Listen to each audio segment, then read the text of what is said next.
Hello बच्चों, चलिए प्रश्न देखते हैं। प्रश्न है, प्रभाविता एवं पृथक्करण के नियमों का प्रतिपादन किसने किया? Darwin, Lamarck, debris, Mendel. मुख्य मुख्य अवधारणा मुख्य अवधारणा प्रभाविता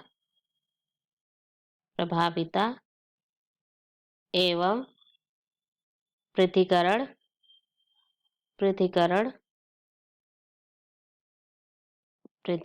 नियम। प्रभाविता एवं पृथक्करण नियम। पहले जानते हैं प्रभाविता के नियम किसे कहते हैं। प्रभाविता का नियम, यह नियम मेंडल ने दिया था। नियम का प्रतिपादन मेंडल ने किया था।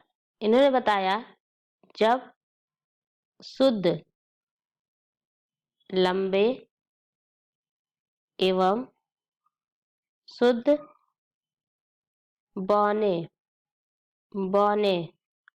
पौधे के बीच जब हम संकरण कराते हैं, तो प्रथम पीढ़ी में यानी F1 पीढ़ी में क्या होता है, विपरीत लक्षणों में से केवल एक विपरीत लक्षण जो F1 पीढ़ी में बनते हैं, उनमें से लक्षणों में से विपरीत लक्षणों में से केवल एक लक्षण जो ऐसा होता है जो प्रभावी होता है, जो अपना लक्षण प्रकट करता है, प्रभावी होता है, और दूसरा लक्षण अप्रभावी रह जाता है। अप्रभावी लक्षण रहता है जो छिपा रह जाता है, छिपा रहता है। इसे ही मेंडल का प्रभाविता का नियम कहते हैं। जैसे आइए समझते हैं कैसे। शुद्ध लंबा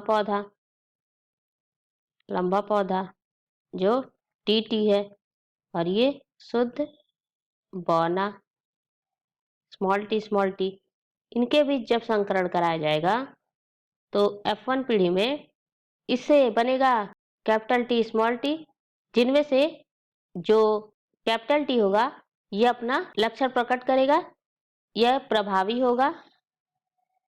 होगा और पौधा बनेगा लंबा, और स्मॉल टी अप्रभावी होगा, यह अपना लक्षण छिपा ले जाएगा। तो ये नियम कहलाता है प्रभाविता का नियम। अब समझते हैं पृथक्करण का नियम। अब पृथक्करण के नियम को समझते हैं। पृथक्करण का नियम किसे कहते हैं? पृथक्करण का नियम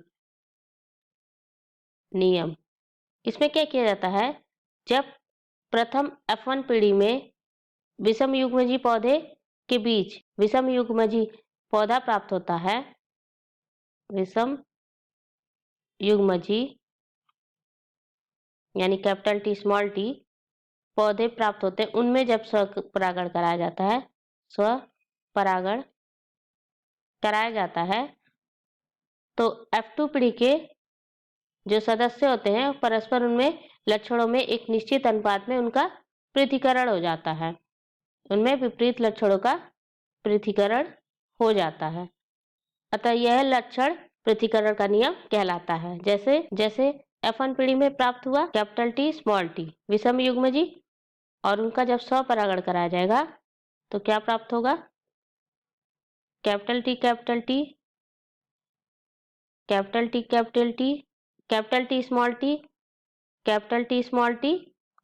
स्मॉल टी। इस तरीके से F2 सदस्यों में परस्पर विपरीत लक्षणों का एक निश्चित अनुपात में उनका पृथक्करण हो गया। कुछ लंबे पौधे हो गए, कुछ बौने पौधे और कुछ संकर पौधे। इस तरीके से इन लक्षणों का एक निश्चित अनुपात में पृथक्करण हो गया। तो यही कहलाता है पृथक्करण का नियम। इसे भी मेंडल ने दिया था। तो प्रश्न, प्रभाविता एवं पृथक्करण के नियम का प्रतिपादन किसने किया? डार्विन। तो इन्होंने प्राकृतिक चयनवाद का सिद्धांत दिया था, तो ये नहीं होगा। लैमार्क ने अंगों का प्रयोग एवं अनुप्रयोग का सिद्धांत दिया था, तो ये नहीं होगा। डिब्रीज ने उत्परिवर्तन का सिद्धांत दिया था, तो ये नहीं होगा। मेंडल, तो यही हमारा उत्तर हो जाएगा दिए गए प्रश्न का सही विकल्प है विकल्प डी, मेंडल। आशा करते हैं आपको समझ आया होगा। धन्यवाद।